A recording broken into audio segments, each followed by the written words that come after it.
Untuk itu saya tegaskan, karena saudara-saudara tidak mentaati apa yang menjadi ketentuan dari pemerintah, abai terhadap lingkungan. Gubernur Jawa Barat Deddy Mulyadi merespon dan mengultimatum aksi sopir truk tambang dan pengusaha tambang di Parung Panjang, Bogor.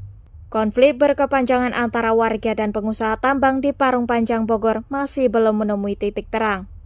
Bahkan kini saat jalan diperbaiki pemerintah Bogor, sopir truk tambang dan pengusaha tambang masih beroperasi, menyebabkan keresahan warga setempat. Seperti dalam video viral yang baru-baru ini, sejumlah sopir truk tambang blokade jalan di Jembatan Malang Nengah, perbatasan Legok Parung Panjang, Bogor. Mereka unjuk rasa menolak diberhentikan petugas Dinhub yang sedang menjalankan tugas dalam mengamankan pembangunan jembatan dan jalan di Parung Panjang tersebut. Tak dipungkiri, sudah banyak laporan warga yang mengadu kepada Deddy Mulyadi tentang konflik di Parung Panjang tersebut. Menanggapi aksi sopir truk tambang itu, akhirnya Gubernur Jawa Barat Deddy Mulyadi angkat bicara. Deddy Mulyadi mengaku pihaknya terus memantau perkembangan kasus yang terjadi di Parung Panjang tersebut.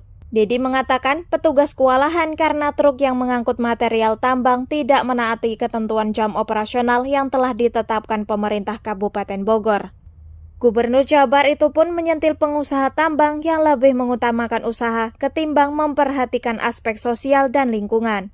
Lebih lanjut, Deddy Mulyadi menyinggung aksi sopir dan pengusaha tambang yang dinilai merusak jalan yang baru dibangun pemerintah. Karena hal itu, sebagai upaya Deddy Mulyadi mengaku akan mengambil tindak tegas. Kami terus memantau perkembangan yang terjadi di Parung Panjang.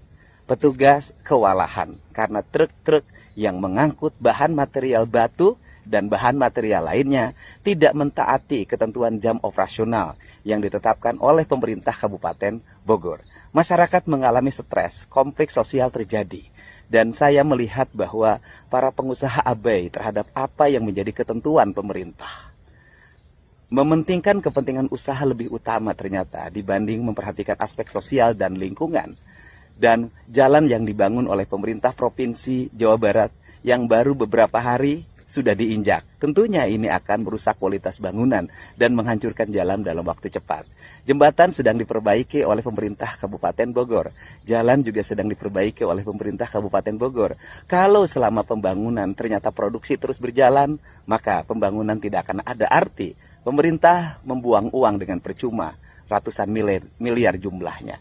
Untuk itu saya tegaskan, karena saudara-saudara tidak mentaati apa yang menjadi ketentuan dari pemerintah, abai terhadap lingkungan, memberikan dampak negatif bagi kepentingan masyarakat, hanya mementingkan kepentingan usahanya saja, maka saya tegaskan bahwa pemerintah Provinsi Jawa Barat tidak akan segan-segan untuk mengambil tindakan. Tindakannya adalah penutupan sementara selama proyek pembangunan berlangsung atau penutupan permanen. Saya ucapkan terima kasih, salam untuk semuanya.